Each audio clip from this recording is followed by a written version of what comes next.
Hello aspirant, today I have to discuss with you UPSC 2012 CSAT passage questions, only passage questions. So you can comfortable, I just read it and revise it with you.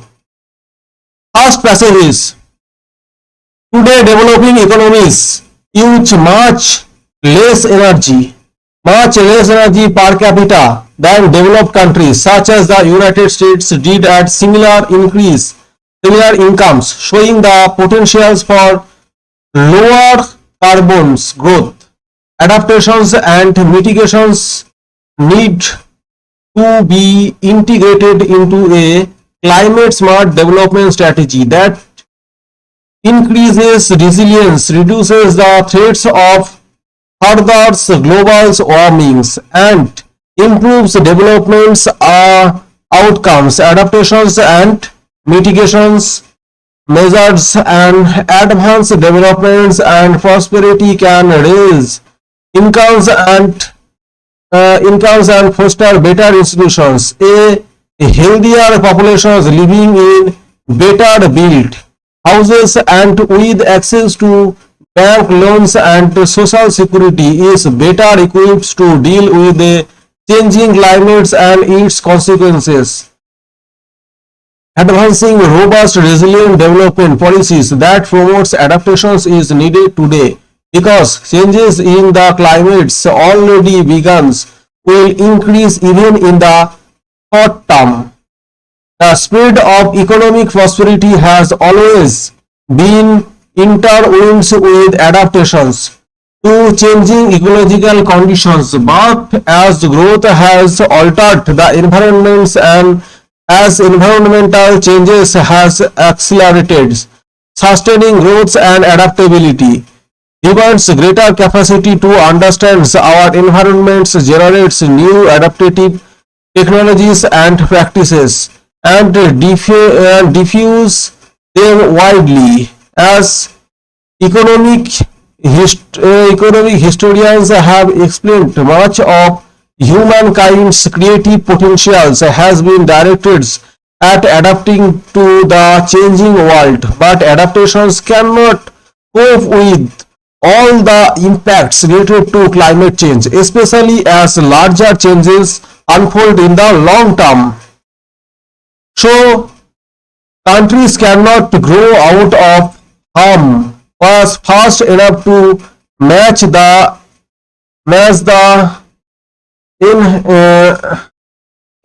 changing climates, and some growth strategies, so whether drives by the governments or the markets, can also add to vulnerability, particularly if they overexploit natural resources. Under the Soviet development plan, irrigated cottons cultivations expanded in water-stressed Central Asia and lead to the near disappearance of the Aral Sea, threatening the livelihoods of fishermen, hoarders and farmers, and cleaning mangroves. The natural coastal influence against strong surges to make way for intensive farming or housing development increases the physical vulnerability of coastal settlements, whether in Guyana or Louisiana. Which of the following conditions of growth can add to vulnerability? So, first statement is, when the growth occurs due to excessive exploitations of mineral resources and forest, when the growth brings about a change in humankind's creative potentials, when the growth is envisaged only for providing houses and social security to the peoples, when the growth occurs due to emphasis of farming only. Select the correct answer using the codes given below. So, answer is A, one only. Question number 11. What does low carbon growth imply in the present context? More emphasis on the use of renewable sources of energy, less emphasis on manufacturing sectors and more emphasis on agricultural sector, switching over from monocultures practices into mixed farming, less demand for goods and services. Select the correct answer using the codes given below. Answer is A, one only. Question number 12. Which of the following conditions are necessary for sustainable economic growth? Spreading of economic prosperity, more popularizing spreading of adaptive technologies widely, investing in research in adaptations and mitigations technologies. Here the correct answer is in the codes given below. Answer is B, 2 and 3. So question number 13. Which of the following inference can be made from the passage?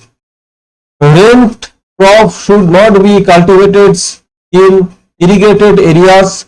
Farming under water deficient areas should not be a part of development strategy. Select the correct answer in the codes given below.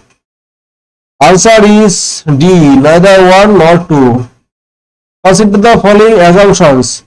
Sustainable economic growth demands the use of creative potentials of man. Intensive agriculture can lead to ecological backlash. Spread of economic prosperity can adversely affect the ecology and environment. With reference to the passage, which of the above assumption is valid? So answer is D, 1, 2 and 3. Question number 15. Who is one of the following statements constitutes the central theme of the passage? Countries with greater economic prosperity are better equipped to deal with the consequences of climate change. Adaptations and mitigations should be integrated with development strategies. Rapid economic growth should not be pursued by both developed and developing economies. Some countries resort to over-exploitations of natural resources for the sake of rapid developments.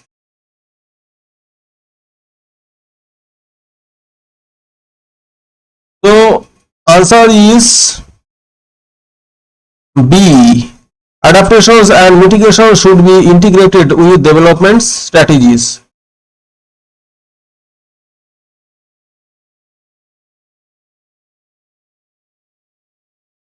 Next passage is invasions of exotic species into new geographic areas sometimes occurs naturally and without human agency. However, human actions have increased this trickled in a third. Human-caused introductions may occur either accidentally as a consequence of human transports or internationally but illegally to serve some private purposes or legitimately to procure sums left for public's benefits by bringing a pest under controls, producing new agricultural products or providing novel recreational opportunities. Many introduced species are assimilated into communities without much obvious effects. However, some have been responsible for dramatic changes to native species and natural communities. For example, the accidental introductions of the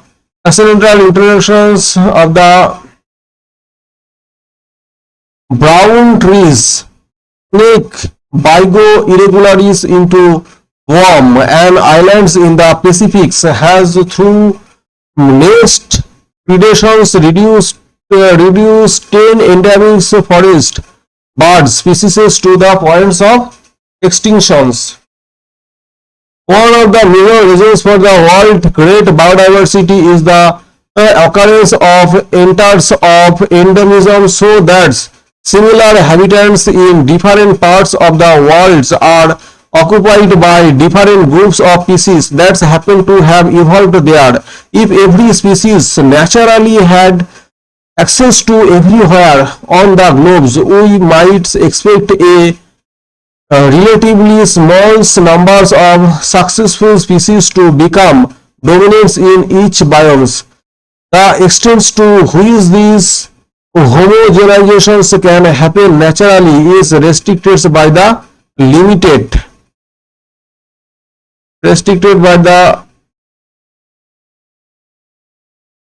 power of dispersals of most species in the case of the physical barrier that exists to dispersals by virtues of the transports opportunities. Different human these barriers have been breached by an ever increased numbers of exotic species. The effects of introductions have been to convert a hugely diverse range of local community compositions into something much more homogeneous. It would be wrong, however, to conclude that introducing species to a region will inevitably cause a decline in specific richness. Therefore, examples there are numerous species of plants, invertebrates and vertebrates found in continental Europe, but absent from the British Isles, many because they have so far failed to recolonize after the last glaciations. Their introductions would be likely to augment British biodiversity. The significant detrimental effect noted above arises where aggressive species provide a novel challenge to endemics. Biotas is equipped to deal with them. So question number 28. With reference to the passage, which of the following statement is correct? Introductions of exotic species into new geographical areas always lead to reduced biodiversity. Exotic species introduced by man into new areas have always greatly altered the native ecosystems. Many is the only reasons to convert to a hugely diverse range of local community compositions into more homogeneous ones. None of the statement A, B, C and D is A, B and C is correct. So answer is D. None of the above is correct.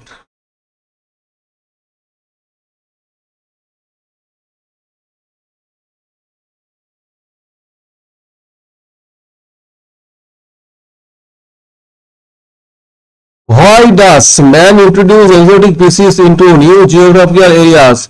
To breed exotic species with local varieties, to increase agricultural productivity, for beautifications and landscaping. Which of the above statements are correct? Answer is very easy. Answer is D. 1, 2 and 3. All three statement is correct. How is homogeneous? How is homogenizations prevented under natural conditions? Evolutions of groups of species specific to local habitats, presence of ascents and mountains ranges, strong adaptations of groups of species to local physical and climatic conditions. All the statement A, B, C even above correct in this context. So question number 30 answer is B. All statement is correct. How have the human beings influenced the biodiversity? By smuggling live organisms, by building highways, by making ecosystems sensitive so that new species are not allowed, by ensuring that new species do not have major impacts on local species. Answer is A, 1 and 2, by mangling live organisms, by building highways. So question number 32. What can be the impact of invasions of exotic species on any ecosystems? Erosions of evidence, endemic species, changes in the species compositions of the community of the ecosystem. Select the correct answer using the codes given below. Answer is C. Both 1 and 2 are correct. Passage 2. Most champions of democracy have been rather reticent in suggesting that democracy would itself promote developments and enhancements of social welfare. They have tended to see them as good but distinctly separate and largely independent goals. The detractors of democracy, on the other hand, seem to have been equally willing to express their diagnosis of what they see as serious tensions between democracy and developments. The theorist of the practical speeds make on your mind: do you want democracy or instead do you want developments? Often came at least to start with from East Asian countries, and their voice grew in influence as several of these countries were immensely successful through the 1970s and 1980s, and even later, in promoting economic growth without pursuing democracy. To deal with these issues, we have to pay particular attention to both the contents of what can be called developments and to the interpretations of democracy, on particular to the respective roles of voting and of public reasonings. The assessments of development cannot be divorced from the lives that people can lead and the real freedom that they enjoy. Developments can scarcely be seen morely in terms of enhancements of inanimate objects of convenience, such as a rise in the GNP or in personal incomes or industrialization's importance as they may be as means to the real ends. Their value much depends on what they do the lives and freedoms of the peoples involved, which must be central to the idea of developments. If development is understood in a broader way with a focus on human lives, then it becomes immediately clear that the relations between developments and democracy has to be seen partly in terms of their constitutive connections rather than only through their external links.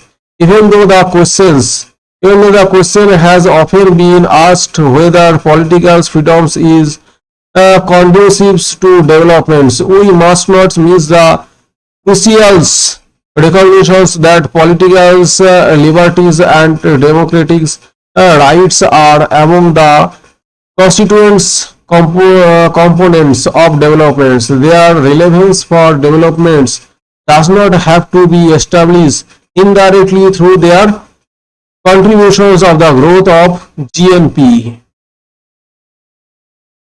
So first question is, according to the passage, why is a serious tension perceived between democracy and developments by the detractors of democracy?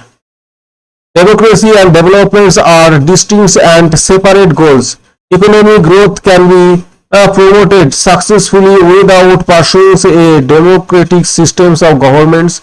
Non-democratic regimes deliver economic growth faster and far more successfully than democratic ones. All the statement A, B, C gives above are correct in this context. So answer is B. Economic growth can be promoted successfully without pursuing a democratic systems of government. Question number 34. According to the passage, what should be the ultimate assessments view of developments. Rise in the per capita incomes and industrial growth rates, improvement in the Human Development Index and GNP, rise in the savings and consumption trends, extents of real freedom that citizens enjoy. What does a constitutive competitions between democracy and developers imply? The relations between them has to be seen through external links. Political and civil rights only can lead to economic development. Political liberations and democratic rights are essential elements of development. None of the statement are correct.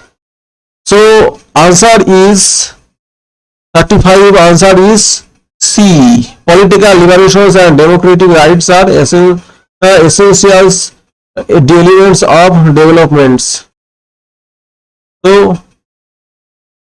thank you. Today we just read this question only. If you like my channel, please subscribe Mission IAS and join our Telegram channels to get more update. Thank you. Jai Hind. Bande Mataram.